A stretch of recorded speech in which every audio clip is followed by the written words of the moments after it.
Yes, absolutely.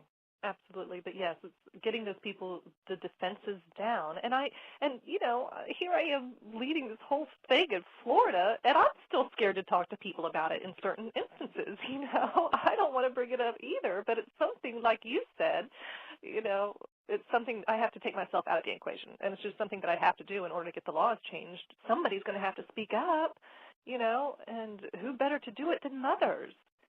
That's Everybody is so right. concerned about how it's going to affect our children. Well, how is it going to affect our children when people aren't talking about it? When mothers are losing their life to breast cancer or more more more chemotherapy they're losing their lives to rather than the cancer, it's the treatments that are killing people. Yes. So yeah, I mean we would be saving families by getting the laws changed. I agree with you. And as moms, one of the most important things for us, one of the reasons we want to stick around on this planet is for our children. Let's take a look at some of the ways that prohibition affects our children, whether it's them getting busted and incarcerated for marijuana, or it's one of the parents getting arrested and incarcerated for possession. Yes, absolutely. It is ripping people apart, ripping families apart. Yeah, it is.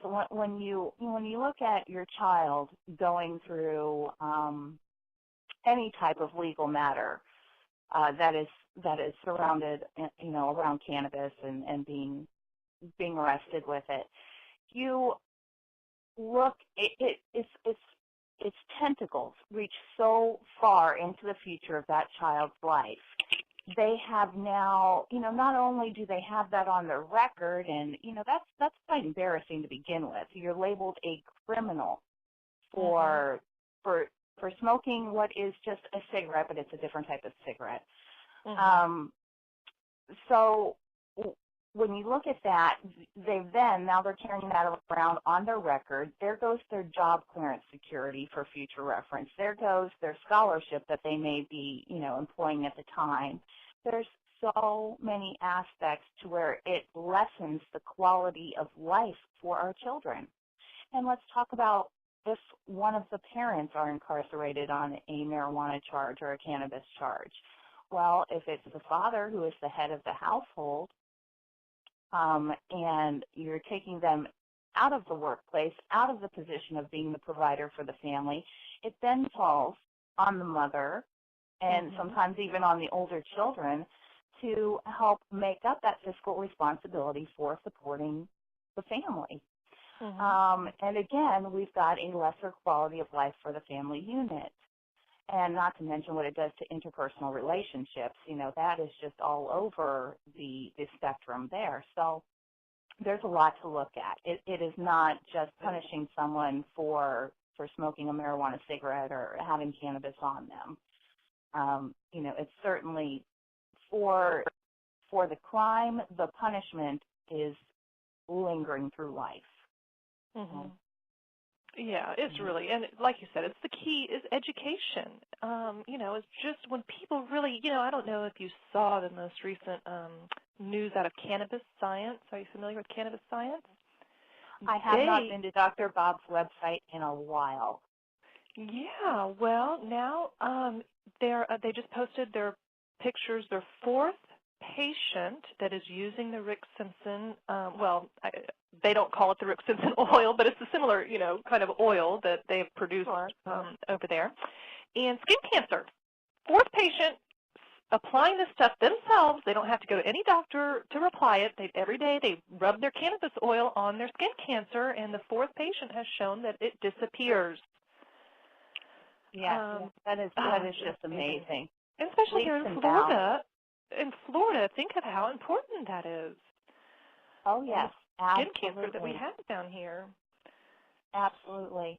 Now, do you know where Dr. Bob is doing his research? Do you know where he is? I believe it's in Colorado. Okay. All right. Very good. Nice. Denver or Colorado Springs. But yeah. Okay.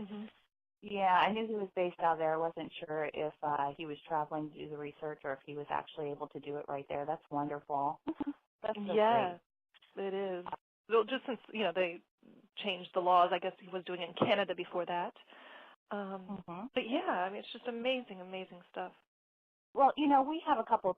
We have a couple of petitions out there too, and I was asking all groups to adopt these petitions. And really, there are to Congress and to the President. There's 2 of them out there, and they are titled "You Cannot Miss Them." Tell Congress, tell the President to legalize the cure for cancer. And what the petition is calling for is the rescheduling of marijuana. At least reschedule it. Let us start testing and really take an honest look at this and stop with the nonsensical propaganda that, we've proven time and time again is not accurate. So, if there are people out there, again, if you don't want to pick up a sign and get out on your street corner, get on your computer and sign the petitions. There are lots of them out there supporting this issue and rallying around this issue. So whether it is rescheduling, whether it is complete legalization, whether it is medical marijuana, you've got to take a stand on something. Well, absolutely. And yes, and a lot of people, and I understand, I get approached by people that say, well, I just can't sign your petition because my employer might find out, or, I can't tell anybody that I agree with you. Well, they can go online. There's a whole lot of anonymous things you can do on the Internet these days. And you can educate people just by spreading around the links to PUFM.org or idosupport.org or the Marijuana Policy Project. There's a lot of organizations out there that are doing, a lot of great work. So just getting those kind of links out there on these Facebook pages would be a huge help, and you can do that pretty anonymously these days. Right. Yes, I agree. There's something for everyone to do. We can all play a small part, even if it's talking to your hairdresser about it. So. Well, right. Or your parents. There's so many. That's the most fascinating thing that has come about this is the elderly population and how they are coming out of the closet in support, and come to find out, a lot of them are using it already. So that's a real, everybody thinks that the elderly population is why we can't get the laws changed when it's really not them. Yeah, really, I agree with you. Excited about the potential. Yeah, I agree with you. Our older population has moved into the point where those are the kids of the 70s now, So they are a little bit more experienced than we'd like to think, that we'd like to give them credit for. I think they're a little bit more hip. I think so. I think so. Yes. Okay. Well, let's see. Tell us some more about what's going on in your group right now. I know that you have a lot of meetups, and I know that your meetups are very exciting too. So tell us a little bit about that.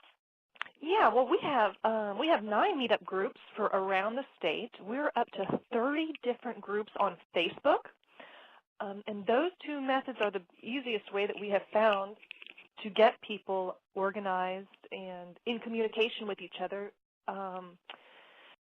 Yes, you can keep an eye out for, like down in West Palm Beach coming up is their Sunfest. There's hundreds of thousands of people that gather in the streets down there for this party. We go down there to collect signatures. Just any big event like that is just great places for collecting signatures, and that's our main focus. We've got to get enough signatures on our petition to get this on the ballot for 2014. We didn't make the 2012 ballot. There were bills that were introduced this legislative session for medical marijuana, which both died in committee. So really, the ballot initiative, in my opinion, is the only way that we're going to get the laws changed in Florida. Once the legislators see that happening, they will come and write a bill. But until we put the pressure on them, they don't see that as an important issue right now. So we got to keep putting the pressure on them. Yes, I agree with you. And in light of that, Kim, for those who cannot make your meetups, tell us where we can go online to sign your petition. idosupport.org.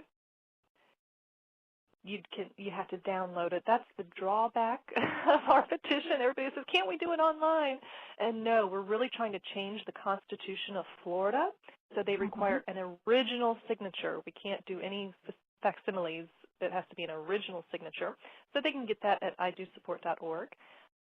We are trying to raise $5,000 for our first billboard in Central Florida. That would be so wonderful. Wouldn't that be great? It would. So I saw the one that I think it's the Colorado Initiative has. I think it's Vote 64. But yeah, I saw the one that they had, and I just thought it was so poignant. I thought it was great. It does something like it has a picture of a very conservative mother type up on the billboard. And it says, for many reasons, I prefer cannabis over alcohol, or I prefer marijuana over alcohol. Does that make me a bad person? And I just thought, that it's so simple. It's such a simple message. It's so on target. And I liked the representation. I really liked the representation. I just like the entire field. But, yeah, I would so love to see a billboard here in our area. That would be a huge step forward, I think. It would. You can go on our website, the idosupport.org, and vote for your favorite billboard. Really? This is on most of our on 3 of the billboards. The message says, "Serious pain relief. Ask your doctor if medical cannabis is right for you."